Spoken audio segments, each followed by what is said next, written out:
Ah, une fois il y avait un prophète de Dieu qui s'appelait Jonas, et Dieu lui avait dit d'aller dans une grande ville. Mais Jonas ne voulait pas y aller. Seigneur, ne m'envoie pas dans cette ville.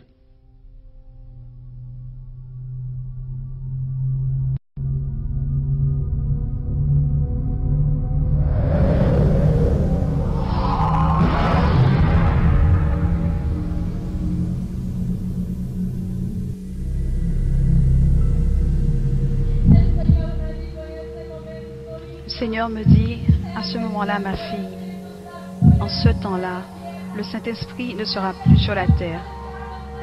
En ce temps-là, il ne sera plus sur la terre. J'ai commencé à avoir un trafic énorme. J'ai commencé à avoir des accidents. Toutes les personnes qui étaient appelées avant, il me dit, ils chercheront la mort, mais la mort ne sera plus. La mort ne sera plus dans ce temps-là. Et précisément, j'ai commencé à voir que là, il y avait des personnes amères. J'ai commencé à voir comment circulaient des revues qui disaient des millions de personnes ont disparu.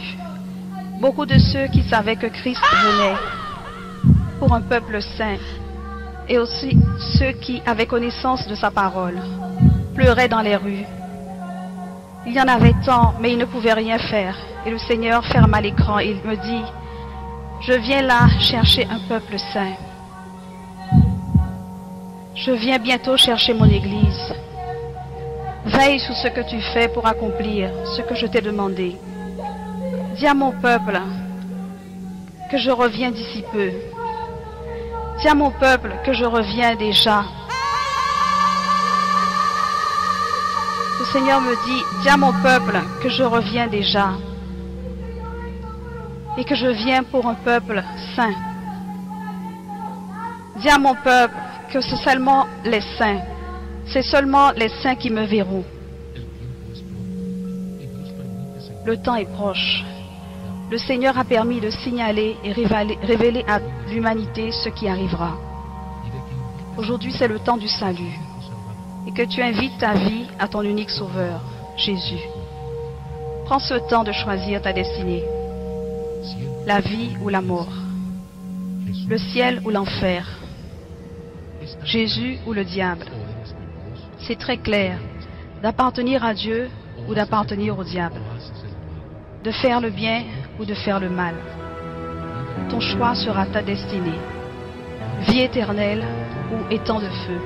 Réfléchis, fais le choix, décide maintenant.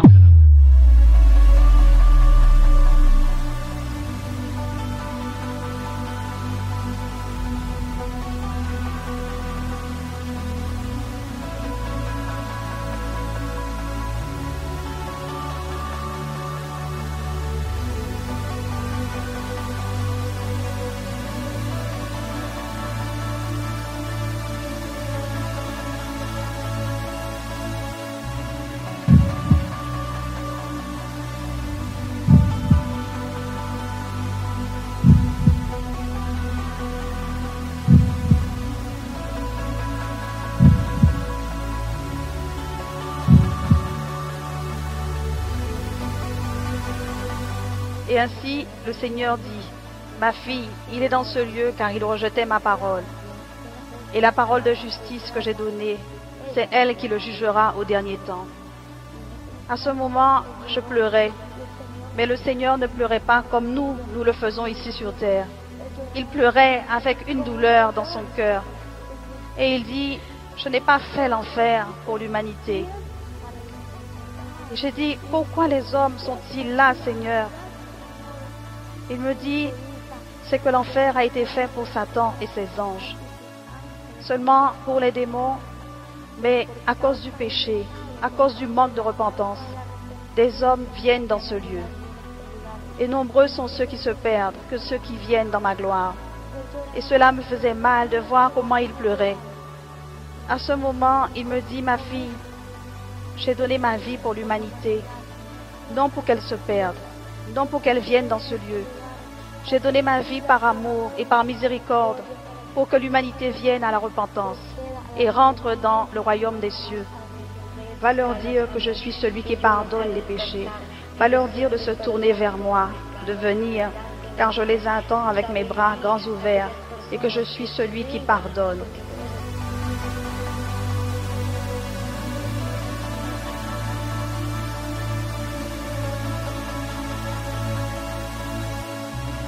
Fuis les passions de la jeunesse et recherche la justice, la foi, la charité, la paix avec ceux qui invoquent le Seigneur d'un cœur pur.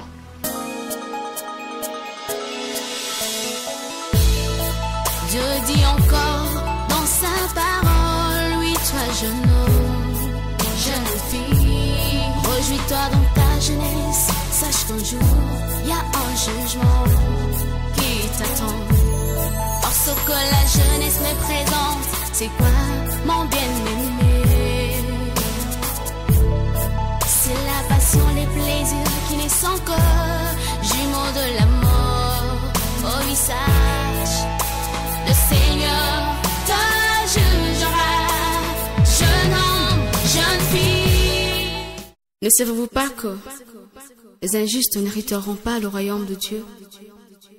Ni les débauchés, ni les idolâtres, ni les adultères, ni les dépravés, ni les homosexuels, ni les voleurs n'hériteront le royaume de Dieu.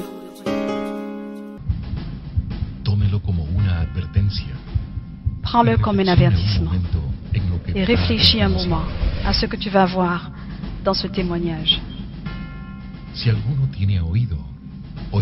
Si vous avez des oreilles, dit Apocalypse 13:9, il se passe quelque chose.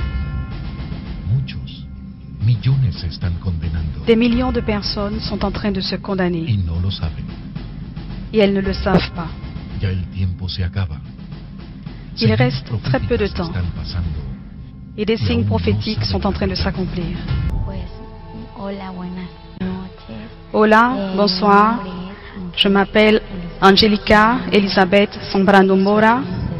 J'ai 18 ans. J'étudie et je suis diplômée au collège de José María de las Cubara d'Al Palme. Il me dit, je suis venu te prévenir d'avance. Alors, il me dit ce qui suit. Je suis venu parce que j'ai un message de la part de Dieu pour ta vie. J'ai répondu, Amen. Dis-moi c'est quoi? Il me dit, écoute, premièrement prions. Il dit ce que je t'apporte, c'est-à-dire que tu dois te préparer, parce que le Seigneur va te montrer de grandes choses cachées que tu ne connais pas. Il va te montrer le ciel et l'enfer, car tu as demandé au Seigneur ce qui est dans Jérémie 3:33. Je lui ai dit oui. Je voulais qu'il m'en dise plus. J'ai dit, dis-moi, qui t'a dit que j'ai demandé ces choses au Seigneur? Parce que ces choses que j'avais dans le cœur et dans mon esprit, je ne les ai jamais racontées. À part le Seigneur, personne ne sait. Il me dit, ce même Dieu que tu sers et loues, c'est ce même Dieu que je loue. Et je lui ai dit, Amen. Et il m'a dit tout. Il a tout dit, le serviteur. Et quand il a dit toutes ces choses, il me dit, nous allons prier. Et j'ai dit, Amen. Avant de prier, sont arrivées des sœurs de l'église. Et ici, dans ma maison, vivait une jeune fille. Nous avons commencé à prier ensemble avec elle et quelques membres de ma famille. Et pendant qu'on priait, je voyais, dans le surnaturel, je voyais que le ciel commençait à s'ouvrir. J'ai commencé à dire, écoutez ce que je vois, le ciel est en train de s'ouvrir. Ils sont en train de descendre 2 anges. Elles me répondirent, lorsqu'ils s'approcheront, demande-leur ce qu'ils désirent. Pourquoi ils sont là? Demande-leur ce que tu peux leur demander. Alors, c'est ce qui fut. Quand ils se sont approchés, l'un s'est placé à ma droite et l'autre à ma gauche. J'ai commencé à les observer. Physiquement, je les voyais. Ils étaient beaux, ils étaient inexplicables. Ils étaient grands, avec un beau corps, avec des ailes précieuses et grandes qui resplendissaient. Elles étaient comme transparentes et en même temps brillantes d'or. Ils portaient des sandales comme étant en cristal. Je pouvais voir leurs habits étant sains, très beaux. C'était une sainteté qu'ils dégageaient. J'ai commencé à les observer et leur ai demandé, que faites-vous ici? Ils se sont regardés tous les deux et m'ont regardé en souriant et m'ont répondu ce qui suit. Nous sommes ici parce que nous avons une mission à accomplir. Et j'ai dit, quelle est cette mission que vous devez accomplir? Ils me dirent, nous venons dans le but de te dire que tu dois connaître le ciel et l'enfer. Et nous ne partirons pas tant que cela ne soit accompli. Je leur ai dit, c'est bien, mais le ciel et l'enfer, je préfère connaître le ciel et l'enfer, non. Ils ont souri et n'ont plus rien dit. Alors ils sont restés ici. Ils ne sont pas partis et ne se sont pas éloignés. Nous avons terminé la prière et je les voyais comme si je voyais mon père, ma mère ou n'importe quelle personne que je connais. Je voyais où ils étaient. Je voyais le Saint-Esprit. Il était là. Le Saint-Esprit est un gentleman par excellence. Il n'y a rien à dire de contraire, car il est le meilleur ami. Il est saint, omniscient, omniprésent. Je pouvais le voir comme il était, comme transparent, resplendissant à la fois. Et je voyais qu'il était là, son visage est resplendissant. Et je voyais son sourire et son regard d'amour. Je ne peux pas expliquer comment il est. Oh non, il est plus beau que les anges. Les anges ont leur beauté, mais le Saint-Esprit est beaucoup plus beau qu'eux. J'écoutais sa voix audible, une voix d'amour, une voix de passion, une voix inexplicable et une voix de tonnerre qui me disait « Je suis avec toi ». Je m'efforçais d'aller de l'avant et avec tout ce qui se passait autour, nous traversions des moments très difficiles, mais malgré tout en victoire. Et là je disais « Seigneur, fais ta volonté ». Et le 6 novembre, donc, j'étais au collège et les anges étaient là. Les anges m'accompagnaient au collège. Ils étaient dans les cours avec moi et j'étais contente, remplie de joie, car je pouvais les voir. À ce moment-là, le serviteur est venu me dire de me préparer, car le Seigneur va me montrer le ciel et l'enfer. Et il me dit, tu vas mourir. Pour moi, entendre le mot mourir n'était pas facile. Je lui ai demandé, pourquoi je vais mourir? Je suis jeune. Il me dit, ne t'inquiète pas, le Seigneur fera toutes choses parfaitement, parce que tout ce qu'il fait, il le fait parfaitement, et il va te ramener à la vie. Il va seulement te montrer tout cela pour que tu ailles témoigner de tout ce qui existe, des choses surnaturelles et au-delà de la mort. C'est ce que Dieu veut que nous sachions, et j'ai répondu Amen. Mais je m'interrogeais, une voiture va me renverser, va-t-on m'agresser? Comment j'allais mourir? Alors, c'est clair, il m'est venu beaucoup d'idées et le Seigneur m'a parlé et m'a dit, ne te préoccupe pas, j'ai tout sous mon contrôle.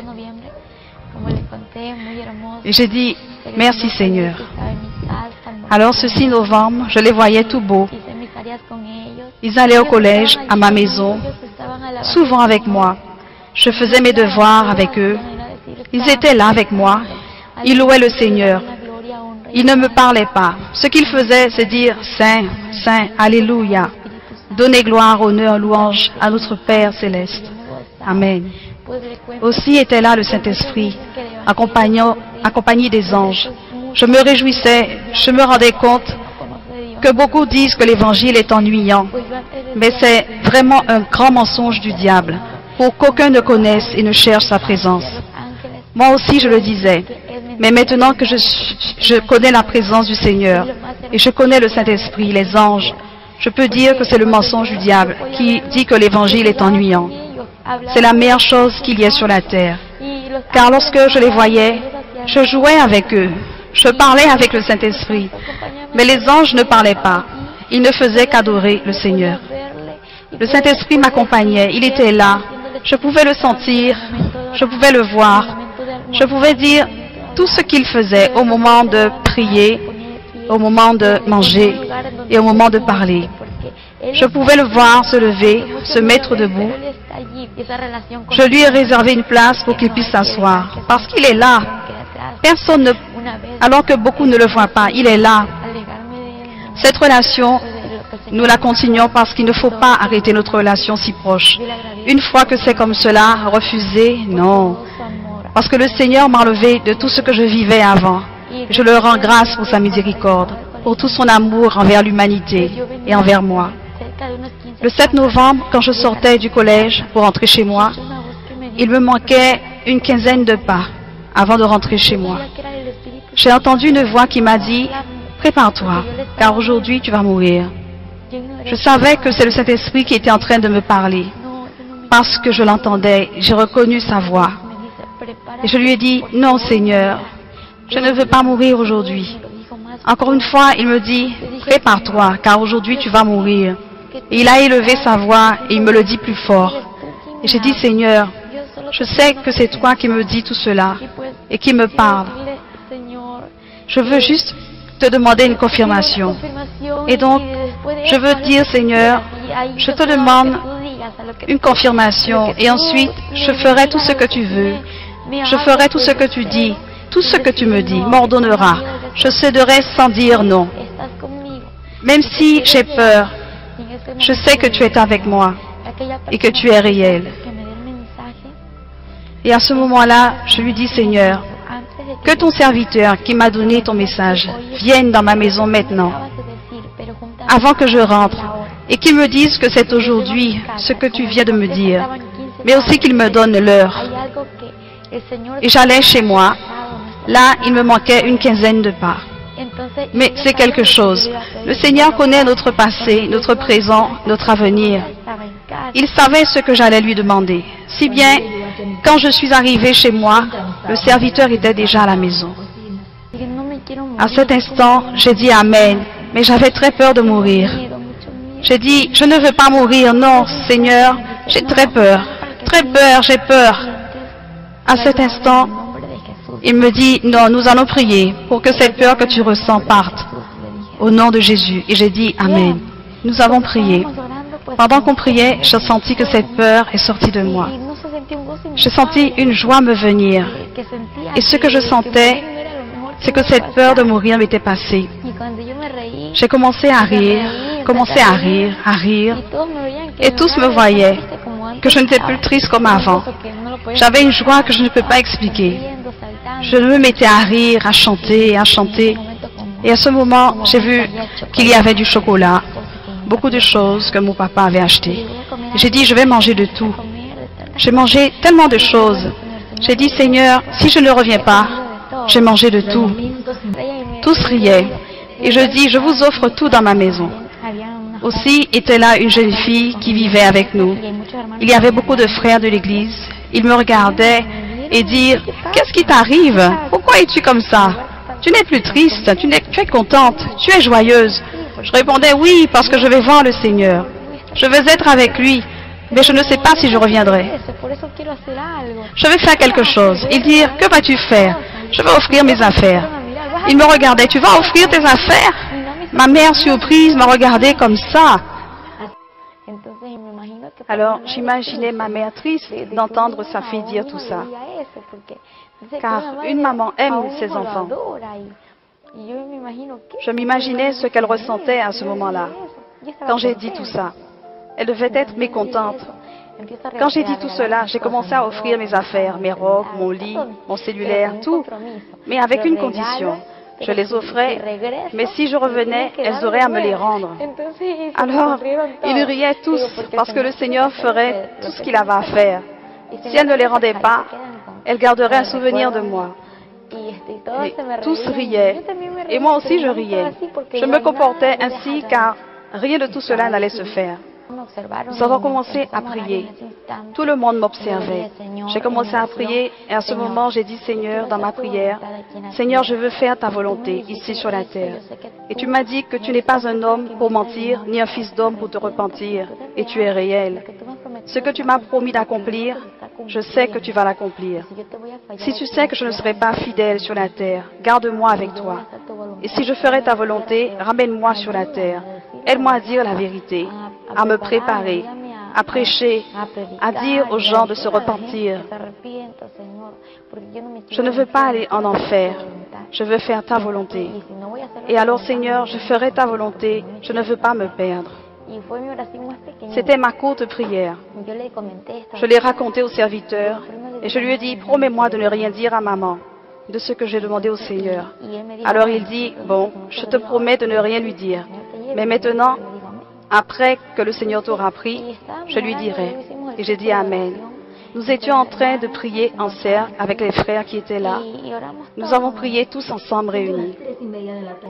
Et le Seigneur a parlé au serviteur disant, de me oindre.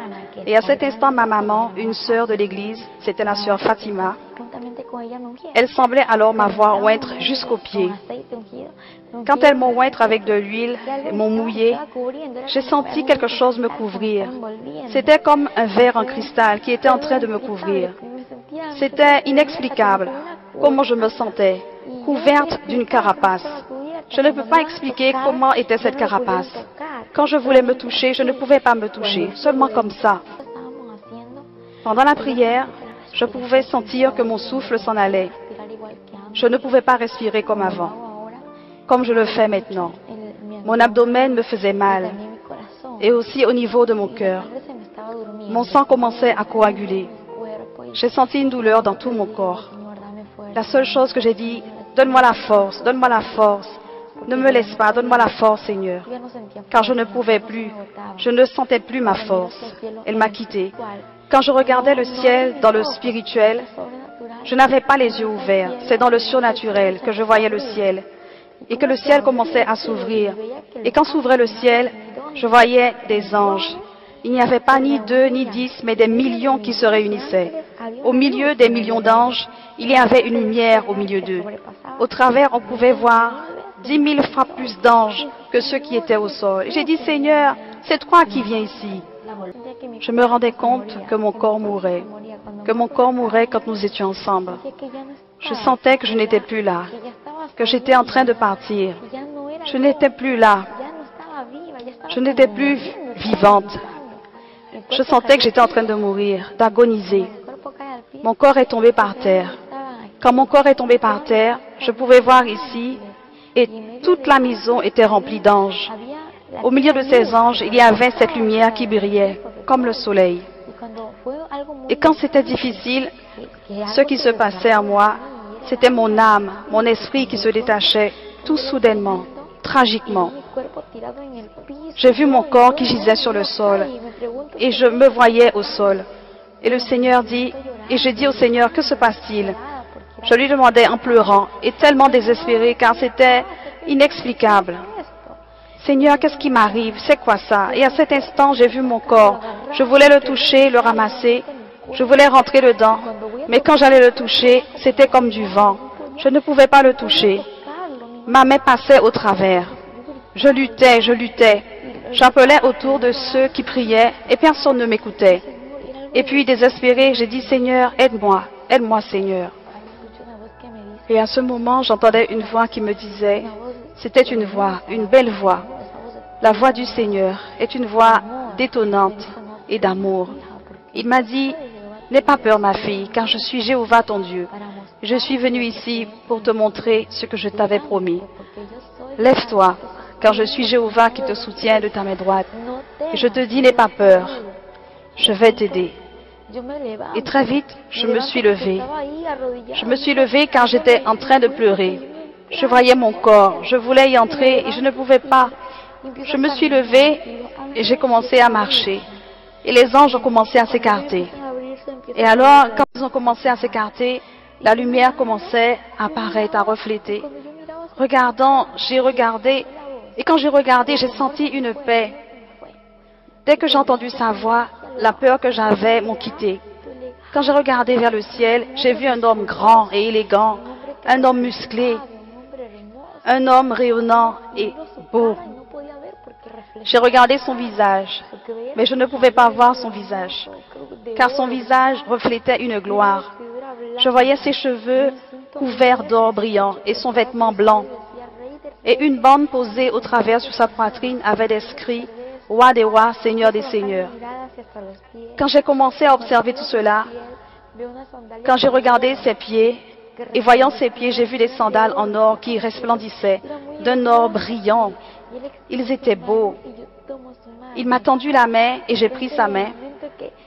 Alors un moment, je pensais que j'allais tomber. Mais il tenait ma main. Ce n'était pas comme quand j'essayais d'attraper mon corps, c'était différent.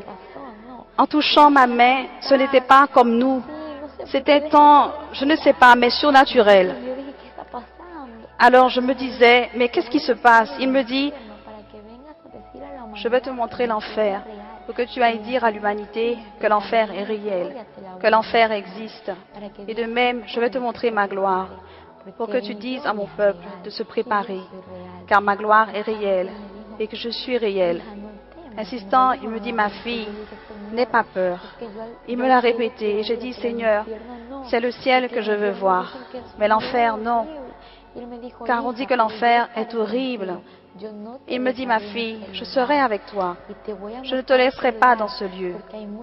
Je vais te montrer ce lieu, car il y a beaucoup qui savent qu'il existe un enfer, mais ils n'ont pas peur. Ils pensent que c'est un jeu. Ils pensent que l'enfer est une blague. Et beaucoup ne le savent pas. Et c'est pour cela que je vais te le montrer. Car nombreux sont ceux qui se perdent, que ceux qui rentrent dans ma gloire. Et quand il me dit toutes ces paroles, donc j'ai écouté ces paroles et j'ai vu comment des larmes tombaient sur son habit. J'ai dit, Seigneur, pourquoi pleures-tu? Et il dit, ma fille, parce que nombreux sont ceux qui se perdent. Je vais te montrer cela pour que tu leur dises de ne pas venir dans ce lieu. Et à ce moment où il parlait, tout commençait à bouger. La terre s'est ouverte, des parties de la terre. Et regardant en bas, nous étions en altitude. Et ce que je pouvais observer en bas, il y avait un trou obscur à cette altitude. Il y avait un rocher. Et sur ce rocher où nous nous retrouvions tous les deux avec les anges autour. Et quand j'ai regardé, j'ai dit, Seigneur, je ne veux pas aller dans ce lieu. Il me dit, ma fille, n'aie pas peur, je suis avec toi. Et en un instant, nous sommes descendus en une fraction de seconde. Et nous étions dans une noirceur terrible. Et un grand cercle, un grand circulaire. Et j'ai vu des pointes. Et j'ai entendu des voix. Et je sentais que ça me brûlait. Je sentais une haute température. Et j'ai dit, Seigneur, je ne veux pas entrer dans ce lieu, car j'ai peur. C'était le tunnel de l'enfer. Je ne veux pas entrer dans ce lieu, Seigneur. Aie miséricorde de moi, s'il te plaît. C'est ce que je lui ai dit. Je pouvais respirer une odeur nauséabonde, une odeur pourrie. J'ai vu qu'il y avait beaucoup de mauvaises choses. Et j'ai dit, Seigneur, je ne peux pas, je ne peux pas. Je ne peux pas rester dans ce lieu.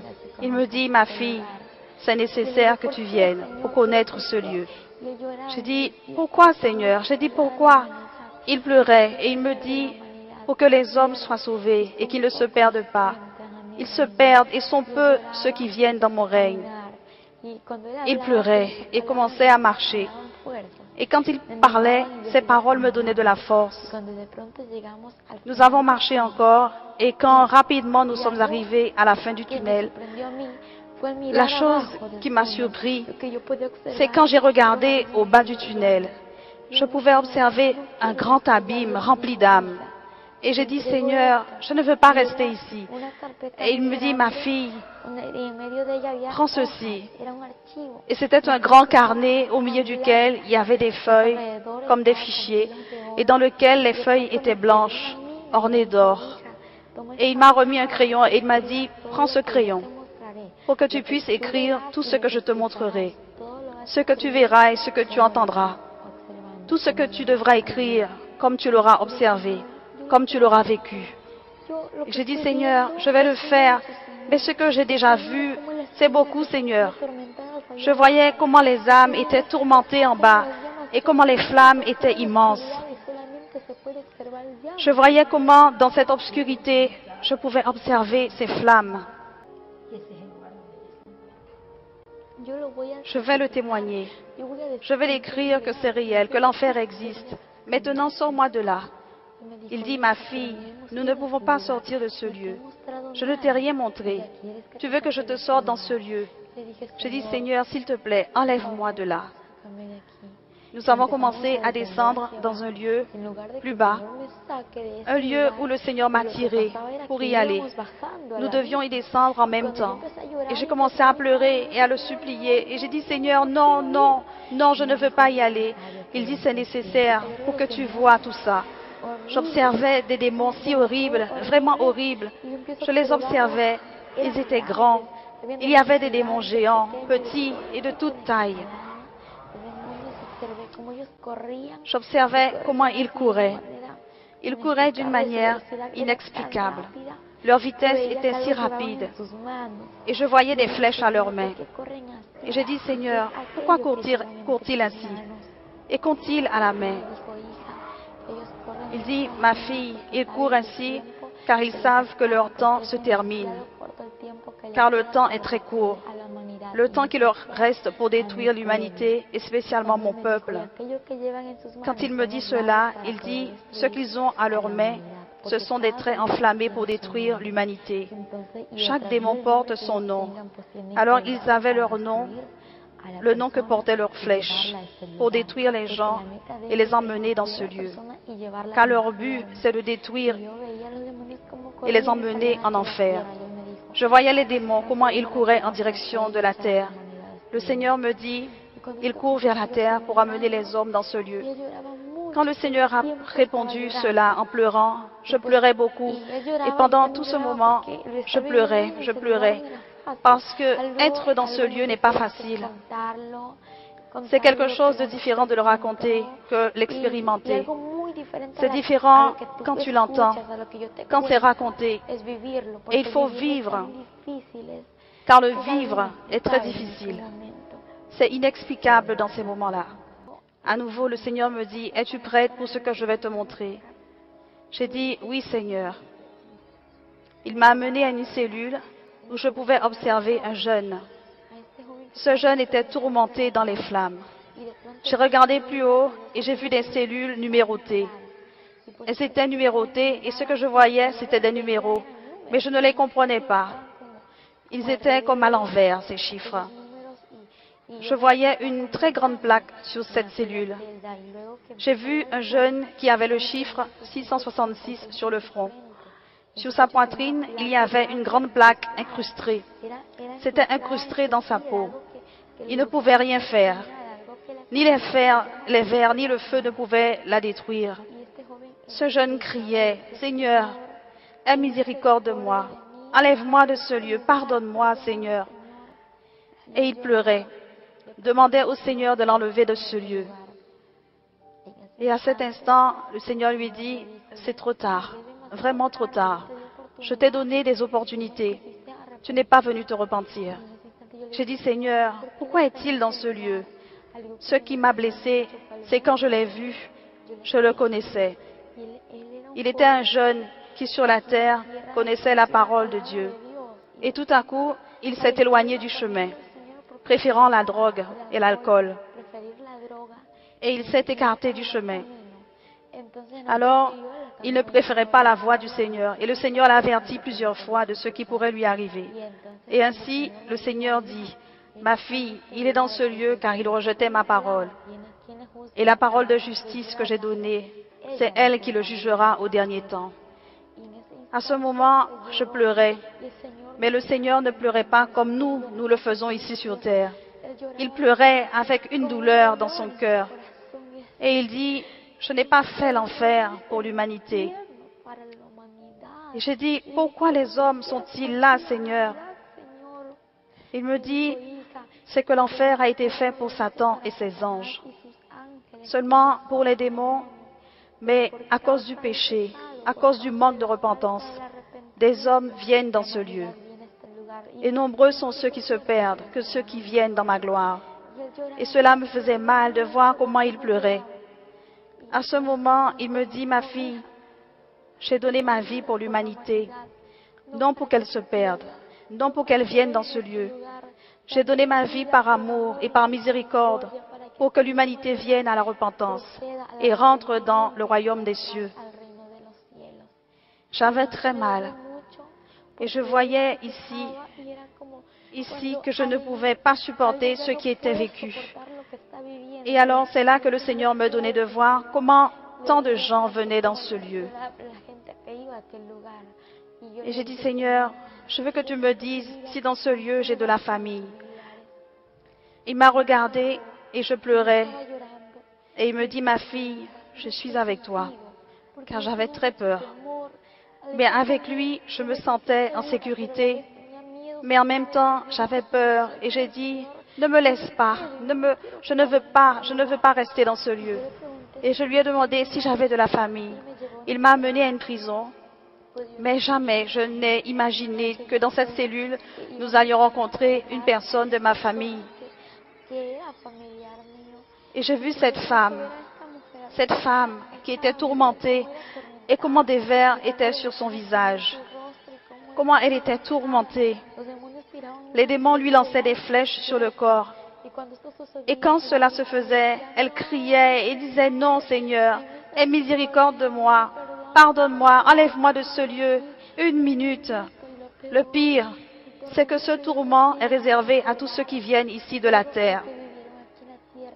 Ceux qui sont dans ce lieu, les démons se moquent d'eux et leur disent: adorez et louez, car ici c'est votre royaume. Les âmes criaient et se rappelaient qu'elles connaissaient Dieu et qu'elles connaissaient la parole. Tous ceux qui connaissaient le Seigneur recevaient le même tourment. Et le Seigneur lui dit: il n'y a plus d'autre opportunité. La seule opportunité est pour ceux qui sont encore là, en vie. Quand il dit cela, j'ai dit: Seigneur, pourquoi ma grand-mère est-elle là? Pourquoi est-elle dans ce lieu? Je veux que tu me le dises, que tu me l'expliques. Je sais qu'elle te connaissait. Pourquoi est-elle ici en enfer, Seigneur? Il me dit: ma fille, elle est ici dans ce lieu à cause du non-pardon. Et j'ai dit: Seigneur, mais pourquoi cela? Il dit: ma fille, c'est parce que ceux qui ne pardonnent pas, moi non plus je ne leur pardonnerai pas. Et j'ai dit: Seigneur, tu pardonnes, tu es miséricordieux. Il dit: oui, mais ma fille, c'est nécessaire de pardonner.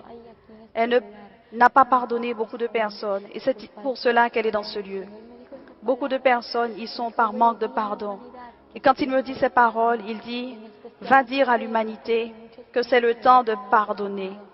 Et spécialement parmi mon peuple, car il y en a beaucoup parmi mon peuple qui ne pardonnent pas. Et la rancune et les sentiments s'entendent dans leur cœur. C'est le temps de pardonner. Car si la mort les surprend, ces personnes qui ne pardonnent pas iront en enfer, car personne n'aura racheté sa vie. Dans ce lieu, il y avait des chrétiens qui, comme ma grand-mère, étaient tourmentés dans le feu. Et quand le feu les couvrait, ils criaient et commençaient à blasphémer le nom du Seigneur.